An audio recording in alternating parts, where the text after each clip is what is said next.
Welcome everybody to another edition of Think with a Drink. This is the weekly webinar show brought to you by the ARIES Foundation for Financial Education. And this week, Craig, we got a fun one. This is called No Pension, No Problem. As you can see behind us, it says the number 3 fear is for retirees is running out of money. Would you like to guess what number 1 is? Dying? No? Dying. No, it's not dying. No. The number 1 concern is actually dementia. It's Alzheimer's. Then number 2 is actually healthcare, paying for healthcare and retirement. So we're going to go through no pension, no problem, talking about different ways to make sure that you don't run out of money in retirement. Can't help you with the dying part. Can't help you with the dying part. Next one. All right, so Think with a Drink is brought to you by the ARIES Foundation for Financial Education. You can find us on the web. It's ariesfoundation.org. The mission behind ARIES is trying to help everyone have a better relationship with their money, because whether you realize it or not, you are in a relationship with your money, and just like every other personal relationship that you have, there are behaviors and triggers that can cause us to act, well, a little irrationally sometimes when it comes to dealing with our money. My name is Tom Alessi. I am the president of the ARIES Foundation. I have been in financial services for 24 years. I'm an investment advisor. That means I act as a fiduciary whenever giving guidance or advice to my clients. I'd like to give my vice president a chance to introduce himself. Hi, I'm Craig Richardson. I'm the vice president of the ARIES Foundation. I've been in financial services a little over 20 years now, and I specialize in working with families and individuals to help them define their financial goals and have a better relationship with their money. Next slide. So this is just a little bit about what we're going to go through. So here we are. We call this Think with a Drink. And the reason we call it Think with a Drink is that we try to make money matters, financial, just a little bit more relaxed, a little bit more casual. And we can't think of a better way to do that than if we have something cold to sip on, right? Absolutely. In this case, we're drinking, this is Octoberfest from Goose Island. And the reason, Craig, for the tie-in there is we're talking about retirement. It had island in the title, so it was sort of a little tie-in. All right, I was stretching it with that one. Well, you're going on a big vacation, right, on the island, right. It's an island. But for Octoberfest, when we talk about beer pairings, you might be thinking, sausages and meats on the grill, those type of things, pretzels, absolutely, anything like that. So let's say skål. Skål.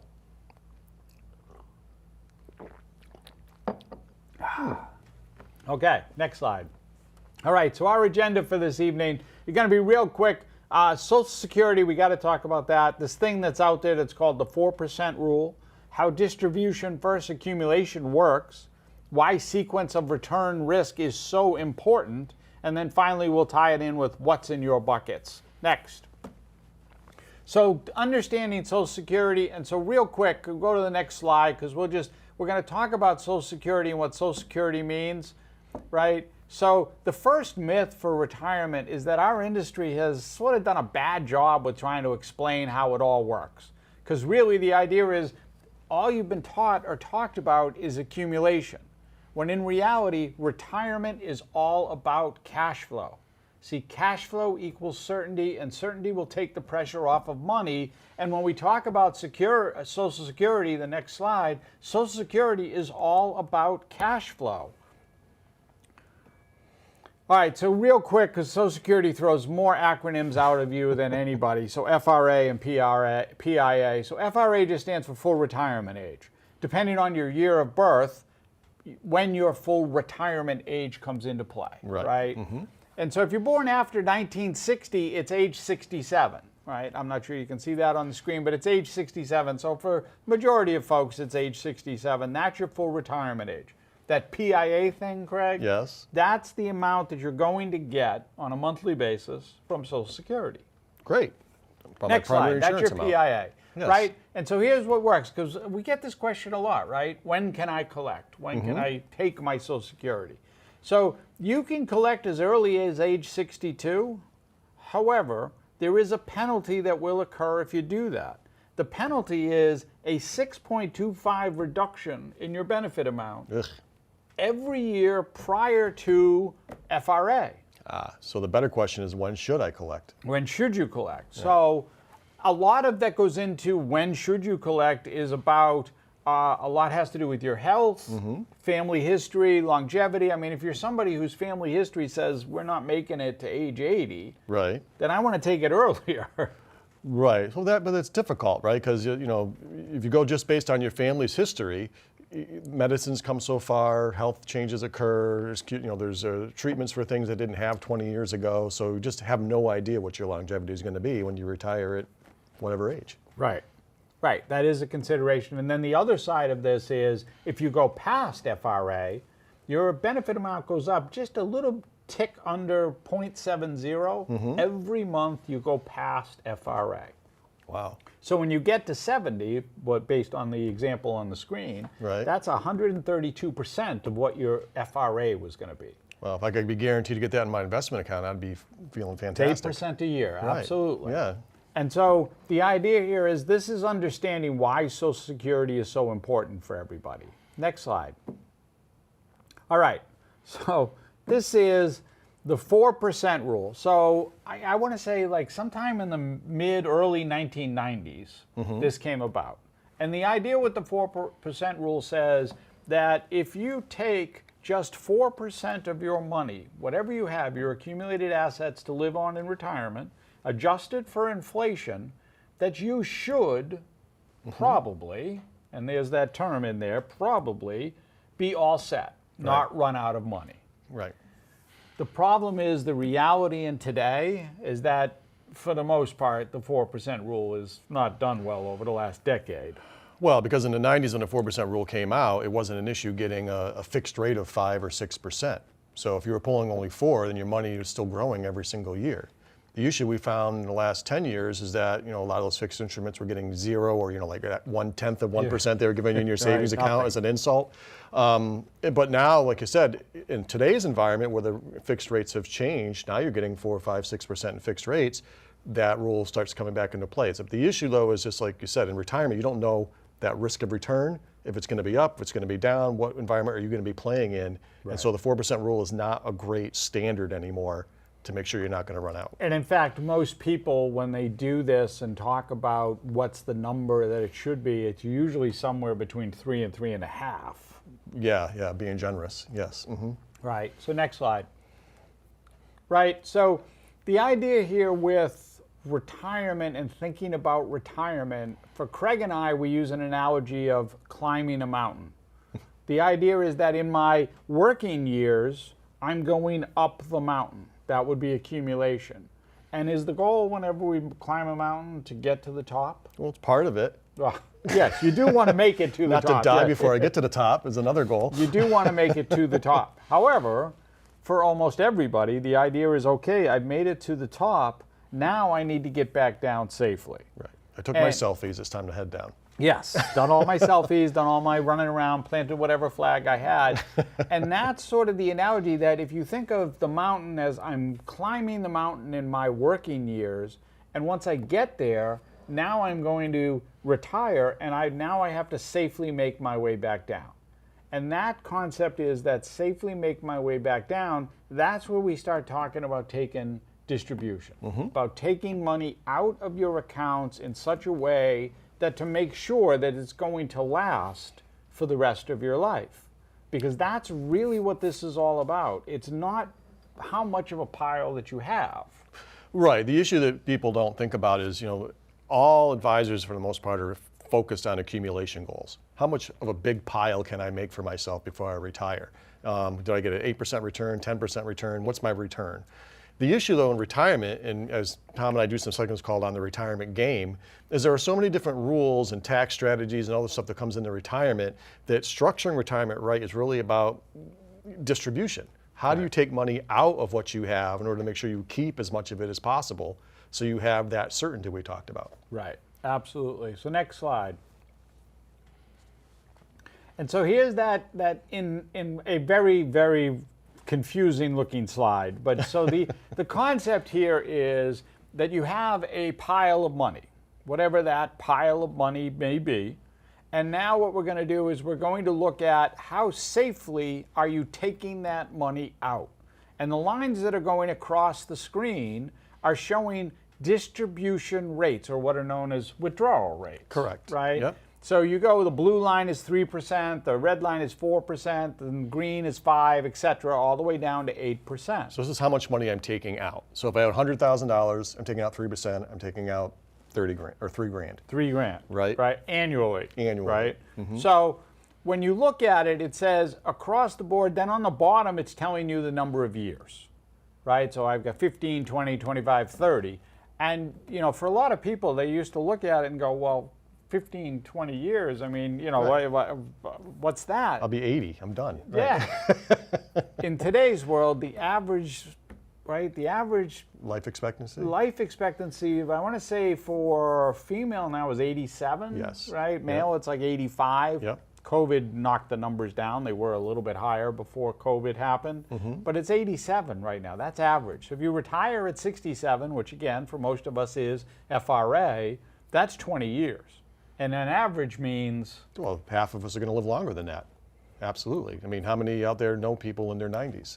well, so what was the scary one we saw the other day? That the person who's like the oldest person living right now is like 113. Yes. That the generation, like our kids' generation, like that number is going to be stretched. It's going to be like 130, like, you know. Right. They're saying that somebody alive today will live to be 150 years old. That's what it is. Yeah. Yeah. So, and if you're that one, then you're talking 80 years in retirement. Right, which just is just a crazy thought. But when you look at the screen and go across, the idea is to see where the safety comes in. So if we talked about that 3% rule, right? So you have the 4% rule, that's the red line, but the blue line is 3%. So if I'm just taking 3% for 20 years, I'm fairly close to almost at 100%. But as Craig said, if I've got $1 million in my account, I'm living on $30,000 a year. I don't know that's going to work for anybody, certainly not in the Metro West, Greater Boston area to be living on. Right. So technically I'm a millionaire, but I'm living on a poverty level of income. Right. When you put 4% in there, you can see when you get into the 20-year mark, you end up at about 96 point something percent. If I go out to 25 years, it's down to almost 90, it's less than 93%, which means you've got a 7% margin of failure. That's not what we're looking for, right? The whole idea here is you don't want to have this up in the air, which is why that angst comes into play for most people of the unsurety of how much do I need. This is the same way I pick my airlines. There you go. They got a 97% chance of getting there, but the ticket price is lower. So It was cheap. I got a deal. Yeah, right. They make it there most of the time. So the concept is trying to be aware of, wait, I've got this money, and how am I going to be taking this money out to make it last? And we'll talk in a little bit about the efficient ways to be doing that. But that's the reality. The reality isn't about so much return. It's about how much can I take out, because everything gets added into it. The risk and all the other factors that go along. Next slide. All right, we're not playing the video. I put it in there. It's a video, so I'm not putting it in. So you can go to the next slide. But there's a link if you want to watch it yourself sometime. Yeah, You can back that up and stop you can back right? it up. You can back that up if you can. Hey. there's the So link. if you can pop that up on it. So this is a quick little. It's an interesting video, but if you pause it and go to the screen, don't run it. It's not. I don't want it to run because we're not going to do it. You ran it. There you go. Okay, so just to let you know, it will open up. But the idea here is, what it shows is a brother and sister. One of them retired in 1996 and did the 4% rule and was fine. The other one retired in 1999, did the same 4% rule, had been invested the same way. The one who retired in 1996 lived comfortably, had well into there, and made a great deal in their retirement. The one who retired in 1999 failed. No difference in terms of what they were invested in, no difference in terms of their withdrawal. The only difference is one of them retired before the downturn occurred, 2000, 2001, 2002. The other one had years to offset that, and so wasn't as affected as dramatically. And so it's timing, this whole sequence of risk return is an issue that everybody needs to be aware of when you're dealing with retirement. Right, because the issue is you don't know. That's why it's called risk of return. You don't know what years are going to be up and which ones are going to be down, and whether you're turning it on at the right time when you retire, right? Where you start taking the income out as opposed to putting it in. Right. So that's what we want to talk about, is how to have some certainty and get around that risk. All right, next one.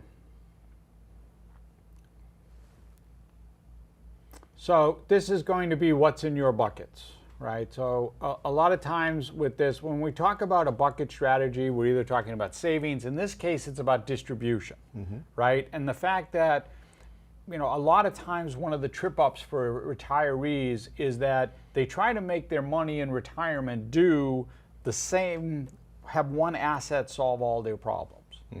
But what we're trying to say here is when you start thinking about income streams, you should be thinking about it. I've got money that's in tax deferred. That would be 401ks, Yeah. IRAs, that type of thing. I have money that's in after tax. That could be bank accounts, that could be brokerage, mutual funds, etc. And then I should have some guaranteed, because that's the one like we talked about. That's cash flow. Cash flow equals certainty, and certainty takes the pressure off your other monies. And so having that guaranteed income, right now for most people, it's Social Security. Yep. Because pensions don't really exist anymore. And that's where we're talking about trying to set that up. Next slide. Right, so then how can you create your own personal pension plan? Since most employers, certainly the top 100, the Fortune 100, is no longer have a pension plan, right? The idea here is I need something that's going to be generating an income stream for me, just like my Social Security. I'm going to have some other money set aside for liquidity purposes, for other expenses. Right. So whenever we do retirement planning, we talk about three really important things. The first thing is always income. Do I have enough income to meet my needs, right? The second thing is going to be liquidity, because there's always unexpected things that come up. Or just because you're going on the longest vacation you're ever going to take, sometimes you spend more money when you first start your retirement because you're doing all the things you couldn't do because you were working. Right? The third thing we talk about is protection planning, right? Because we don't talk about the what ifs things go wrong, medical coverages and disabilities, all those things that can happen as we age. And then there's actually this fourth leg that we talk about, which is estate planning, which is, if you don't spend every dollar of your money, which is the goal, where does your money go? Right. Where does your stuff go?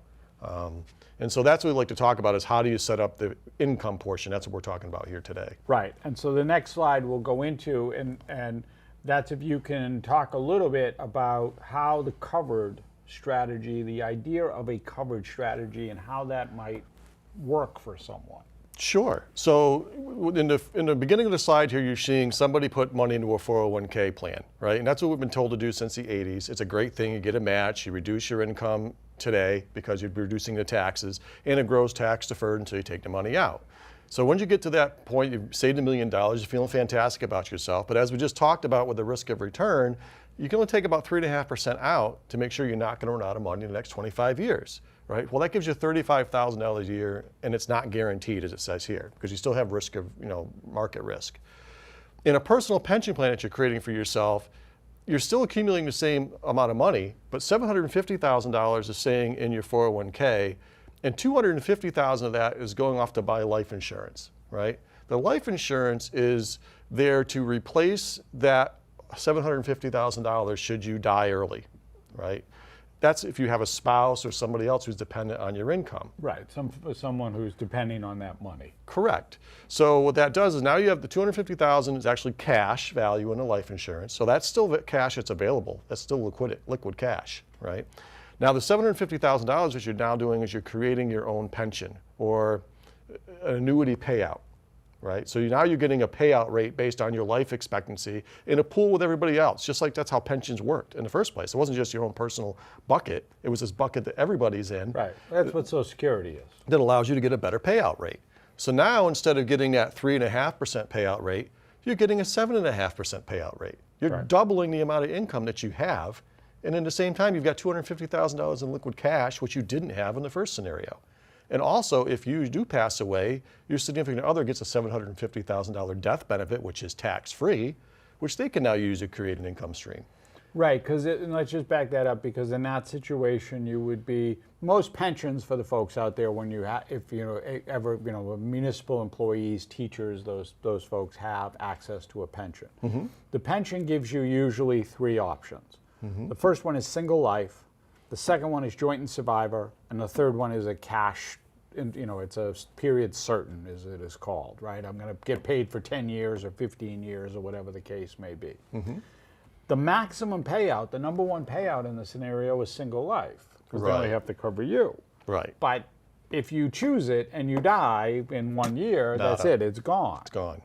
And so in this scenario, as Craig has explained, this is like choosing single life and then having the backup should something happen unforeseen to you in the few short years, then that death benefit pays out, where now your spouse or whoever the other significant person is has the ability to then take that money and create their own pension or do whatever they want to do in that scenario. Right. And what you got to remember too is if you take option B or C, which is leaving your spouse something if you pass away, that's life insurance. You're getting a reduced payout to ensure that someone else is going to get an income stream if you die.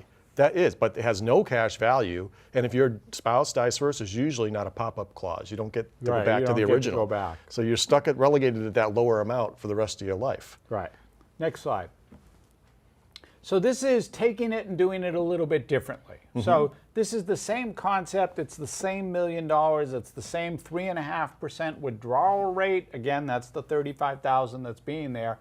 But instead of doing, as Craig said, creating that individual pension with it, what you're doing is you're leaving the money sitting there inside that cash account that's inside the life policy in this particular case.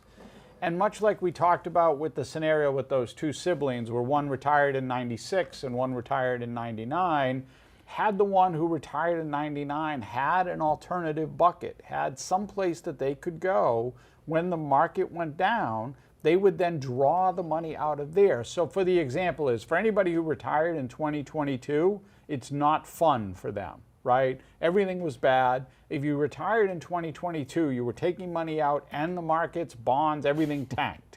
So if you came here to 2023 and suddenly found yourself like, I'm pulling money out of these accounts, I don't want to do that because I'm probably going to end up either running out of money or having to reduce my living expenses. Right. So what would be a better thing is if I had somewhere else I could tap into, that I wasn't worried about market volatility, I wasn't worried about interest rates, that I could pull to cover my living expenses, to cover what I need to live on for this particular year, 2023. Let all the bruising and battered happen with my investment accounts recover over this year, so that next year I can start the withdrawal again. In that situation, you end up, if you can do it, so long as you cover, what is it, like 1 or 2 in the first 5 years, something like that? Yeah, the 2 to 3 years in the beginning are what really kills somebody's account if they have 2 or 3 bad years up front, right? So if you can cover at least 2, I like 2.5 to 3 years to be. Right, so if you can cover those, then usually there shouldn't be any issue, and you would be, well, we don't want to say clear sailing, but you would probably be clear sailing from there is ultimately the situation, because the idea is you have created this buffer from taking away from your accounts.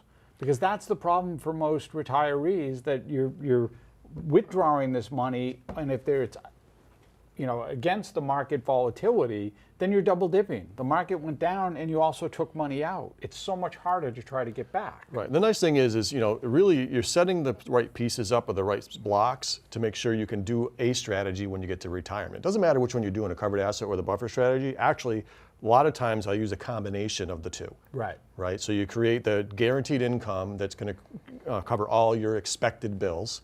Right, and then you use a volatility buffer to cover all those unexpected things, because maybe you spend more money the first 5 years, right, and you don't the next 5 years because you're traveling a lot. Then you decide to stay closer to home. But whatever the plan is, you don't have to be hard and fast on either one, picking it at 45 or 50 years old, right? You build in flexibility into your plan because your life's going to change, your plans may change. Exactly. Next slide.